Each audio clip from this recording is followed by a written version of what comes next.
ആരോഗ്യപരമായ കാരണങ്ങൾ, ക്ഷീണം, തീർച്ചയായിട്ടും ചികിത്സയിലിരിക്കുന്ന ഒരു മനുഷ്യൻ, അതാണ് പിണറായി വിജയൻ. വി ഡി സതീശൻ ഇപ്പോഴും ആ യുവത്വത്തിന്റെ ആ തിളപ്പ് മാറാത്ത മധ്യവയസ്സോടടുക്കുന്ന, രാഷ്ട്രീയത്തിലെ യുവത്വം തന്നെയാണ്, മധ്യവയസ്സോടടുക്കുന്ന, പറയുന്ന നിലപാടുകളിൽ ഉറച്ചു നിൽക്കുന്ന, തന്റെ കണക്കുകൂട്ടലുകൾ ശരിയാണെന്ന് കാലാകാലങ്ങളായി തെളിയിച്ചുകൊണ്ടിരിക്കുന്ന രാഷ്ട്രീയ നേതാവാണ്. കോൺഗ്രസ് രാഷ്ട്രീയത്തിൽ തന്നെ പലപ്പോഴും അടിച്ചമർത്തപ്പെട്ട, ആ അടിച്ചമർത്തലുകളിൽ നിന്ന് സ്വന്തം നിലപാടുകളിൽ ഉറച്ചു നിന്നുകൊണ്ട് ഒരു ഫിനിക്സ് പക്ഷിയെ പോലെ പറന്നുയർന്ന നേതാവിന്റെ പേരും വി ഡി സതീശൻ എന്ന് തന്നെയാണ്.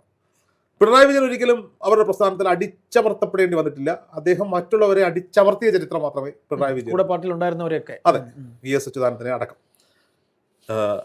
വിദ്യാഭ്യാസ യോഗ്യത നോക്കുകയാണെങ്കിൽ LLBയും LLMും കഴിഞ്ഞ് ഹൈക്കോടതി അഭിഭാഷകനായി പ്രാക്ടീസ് ചെയ്തുകൊണ്ടിരുന്ന, പിന്നീട് രാഷ്ട്രീയത്തിൽ സജീവമായ മനുഷ്യന്റെ പേരാണ് വി ഡി സതീശൻ. ഒരു കോൺഗ്രസിന്റെ ഉരുക്കുകോട്ടയിൽ ഒരു ദിവസം പോയി നിന്നങ്ങ് നേതാവായ ആളല്ല V D Satheesan. V D Satheesan പറവൂരിൽ മത്സരിക്കാൻ ചെല്ലുമ്പോൾ പറവൂർ കോൺഗ്രസിന്റെ കോട്ടയോ കോൺഗ്രസിന് എന്തെങ്കിലും സ്വാധീനമുള്ള സ്ഥലമായിരുന്നില്ല. ആദ്യ അംഗത്തിൽ പരാജയമായിരുന്നു വി ഡിക്ക് വിധിച്ചിരുന്നത്. പിന്നീട് അങ്ങോട്ട് 25 വർഷക്കാലം പറവൂർ എന്ന് പറയുന്ന ഒരു ഇടതുപക്ഷ മണ്ഡലമായ പറവൂരിനെ ത്രിവർണത്തിൽ മുക്കി ജനകീയനായ MLA ആയി അവിടെ നിന്ന് പ്രതിപക്ഷ നേതാവായി വി ഡി സതീശൻ മാറിയിട്ടുണ്ടെങ്കിൽ അതാ നേതാവിന്റെ നിശ്ചയദാർഢ്യവും ജനങ്ങളോടുള്ള പെരുമാറ്റവും വികസനോത്മകമായ കാഴ്ചപ്പാടുകളും അത് നടപ്പിലാക്കാനുള്ള ഉത്സാഹവും അത് നടപ്പിലാക്കാനുള്ള ബുദ്ധിയും അതിനെ ആസൂത്രണം ചെയ്യാനുള്ള സംഘടനാ സംവിധാനവും അതിനെ ആസൂത്രണം ചെയ്യാനുള്ള വ്യക്തിബന്ധങ്ങളും അതിനാവശ്യമായ പണം കണ്ടെത്തുന്നതിനുള്ള ആസൂത്രണ ബുദ്ധിയുമാണ്.